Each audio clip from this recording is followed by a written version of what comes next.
வணக்கம்.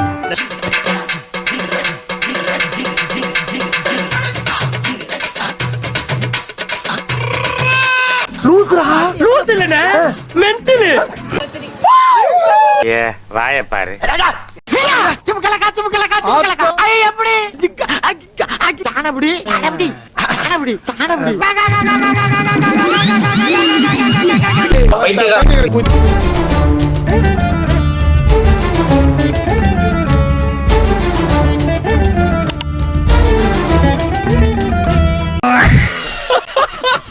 ஏன் நீங்க ரெண்டு பேரும் கல்யாணம் பண்ணி கூடாது?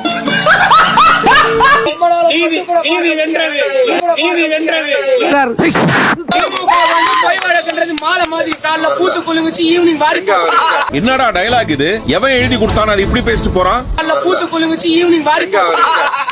என்ன என் பூல சிரிக்கிற? டிவிக்கு பின்னாடி இருக்கு அப்படின்னு சொல்றது ஒரு போங்காட்டம்.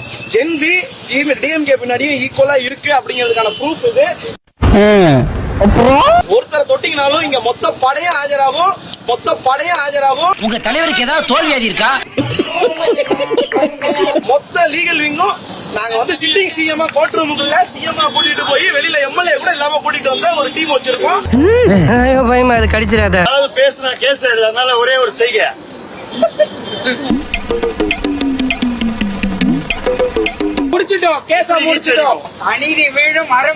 இவன் ஒருத்தன்டா சிரிப்பு காமிச்சு. சிங்கப்பெண்ணு கையிலேயே லத்தி இல்லையா? சிங்கப்பெண்ணுக்கு பாதுகாப்பு இல்லையா? ஐயோ சாமி, சிங்கப்பெண்ணுக்கு எஃப்ஐஆர் கூட போட முடியாது. தாண்டா வெறுப்பா புள்ளைய பத்து காண்டா மிருகன் பேர் வச்சான். அந்த குழந்தையே நீங்க தான் சார். காண்டா மிருகன் 1973 எங்க முத்தமிழறிஞர் கலைஞர் கொண்டு வந்தார் பெண்களை போலீஸ்குள்ள. எங்கேயோ பாத்துருக்க.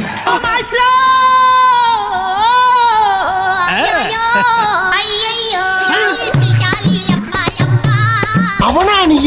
ஐயோ சினுங்கிறானே. பெரியாரின் பேர் என்ன? அண்ணாவின் தம்பிகளான கலைஞர் உடன்பிறப்புகளான தம்பிகளை போர்வானான எல்லாத்தையும்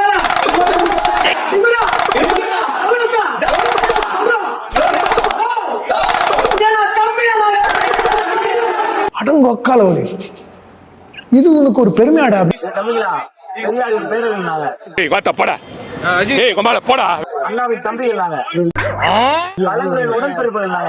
எத்தனை தடவைடா குத்தண்ணி பூச்சி மூஞ்சில ஊத்துறேன். எல்லாத்துக்கும் மேல அப்ப சொல்லலாமா? திபுரா தௌலத்தா சொல்றேன்.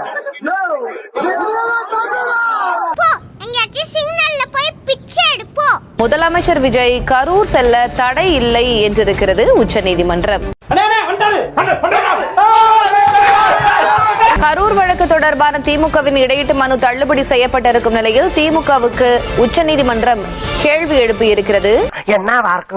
முதல்வர் விஜய் இந்த வழக்கில் குற்றம் சாட்டப்பட்டவர் இல்லையே என்றிருக்கிறார் உச்சநீதிமன்ற நீதிபதி. கரூர் விவகாரத்தில் விஜய் குற்றம் சாட்டப்பட்டவர் என திமுக கூறியதற்கு நீதிபதி எதிர்ப்பு தெரிவித்திருக்கிறார். இந்த வழக்கில் விஜய் குற்றம் சாட்டப்பட்டவர் இல்லையே என்றிருக்கிறார் நீதிபதி. உங்கள் சண்டைகளை நீதிமன்றத்துக்கு வெளியே வைத்துக் கொள்ளுங்கள் என்றிருக்கின்றனர் உச்சநீதிமன்ற நீதிபதிகள். அவர்கள் குற்றச்சாட்டினை முன்வைத்தால் பதிலுக்கு திமுக தரப்பும் பேசிக் கொள்ளுங்கள், நீதிமன்றத்தை அரசியல் மேடை ஆக்காதீர்கள் என்றிருக்கின்றனர் உச்சநீதிமன்ற நீதிபதிகள். முதல்வர் விஜய்க்கு எதிரான மனு தள்ளுபடி செய்யப்பட்டிருக்கக்கூடிய சூழலில் வரும் ஜூலை 10ஆம் தேதி முதலமைச்சர் விஜய் கரூர் செல்ல திட்டமிட்டிருந்தது. அத்திட்டத்திற்கு எந்த தடையும் இல்லை என்று உறுதியாகி இருக்கிறது. நம் ராஜதந்திரங்கள் அனைத்தும் வீணாகிவிட்டது. இன்னும் பயிற்சி வேண்டுமோ? முதல்வர் கரூருக்கு சென்றால் திமுகவிற்கு எதுக்கு இவ்வளவு பயம் வருது?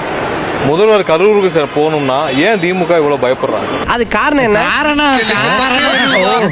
கரூருக்கு போறது ஒரு முதல்வருக்கு அந்த மாநிலத்தில் உள்ள எங்க போறதுக்கும் 100% உரிமை உண்டு. என்ன பிரச்சனை திமுக இருக்கு? என்ன வேணுமா அவனுக்கு? என்ன மயில் வேணுமா அவனுக்கு? என்னன்னு தெரியாம ஒரு லீகல் டீம், அதாவது இன்னைக்கு உச்சநீதிமன்றம் நீதிபதி சொல்றாங்க குற்றவாளின்னு சொல்லிருக்காங்க. முதல்ல போய் படிச்சுட்டு வாங்கன்னு சொல்லி அமைச்சிருக்காங்க அந்த அட்வொகேட். பேசாதடா, படிக்காத தற்குறிப்பில்லை. முதல்ல போய் நீங்க போய் கேஸ் எல்லாம் படிச்சுட்டு வாங்க, எதுக்கு கேஸ் போறீங்க, எதுக்கு பெட்டிஷன் போறீங்கன்னு படிச்சுட்டு வாங்கன்னு சொல்லி அமைச்சிருக்காங்க.